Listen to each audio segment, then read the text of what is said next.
আজমেরীগঞ্জের পাহাড়পুর বাজারে সম্প্রতি অনুষ্ঠিত হয়েছে ব্যাডমিন্টন টুর্নামেন্ট।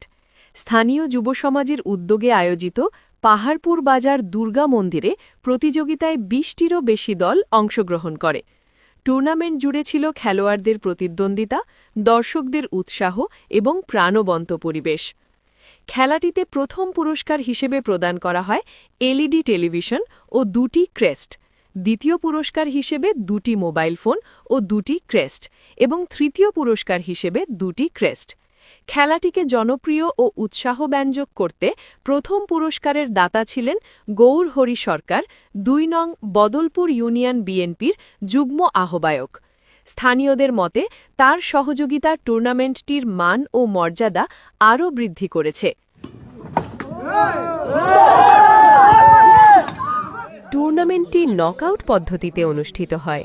সন্ধ্যা ৮টা থেকে রাত ভোর চলে টান টান উত্তেজনাপূর্ণ খেলা। খেলার সার্বিক পরিচালনায় ছিলেন পাহাড়পুর বাজারের ব্যবসায়ী আশুতোষ দাস, লিটন দাস এবং আরও সক্রিয় সদস্যরা।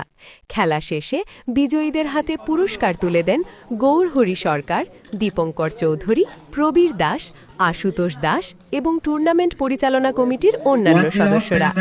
ফাইনাল ম্যাচ ও ফলাফল।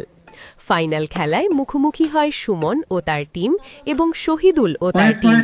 শেষ পর্যন্ত ফলাফল: প্রথম স্থান সুমন ও তার টিম, সুমনের বাড়ি নবীগঞ্জ উপজেলা, ইনাদগঞ্জ।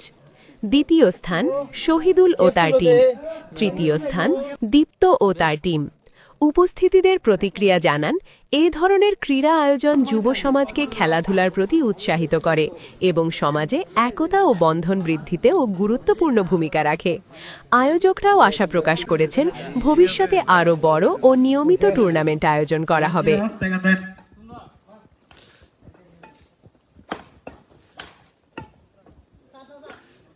Point.